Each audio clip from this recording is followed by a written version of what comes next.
À la fin de l'hiver, Johan Pavia inspecte ses ruches pour en évaluer la santé. Au pied des Pyrénées, cet apiculteur professionnel montre à Pauline, sa stagiaire, comment visualiser l'état du couvain ou la fabrication de miel. Une visite encourageante. Là, elles vont relativement bien, ouais. Ouais, j'ai eu pas trop de mortalité cet hiver. Et puis là, le développement est assez précoce par rapport à la saison. On n'est pas encore mi-mars et il y a déjà des colonies qui sont serrées, qui bâtissent. Ça fait plaisir un peu de les voir comme ça. Mais un danger guette toujours les abeilles.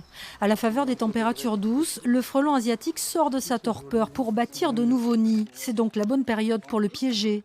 La fabrication est simple, avec seulement 2 bouteilles en plastique. Un tiers de sirop de cassis et de la bière. À l'automne, un nid peut produire jusqu'à 100 reines fondatrices qui vont ensuite passer l'hiver dans un tas de bois, dans un mur en pierre ou dans de la terre. Et ensuite, elles vont ressortir maintenant pour essayer de prospecter, trouver des endroits où il y a des ressources pour installer leur nouveau nid.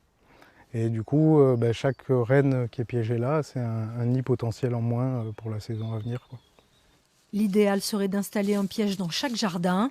L'enjeu est de taille. Il y a quelques années, Johan avait perdu une grosse partie de ses abeilles, dévorées par le frelon asiatique.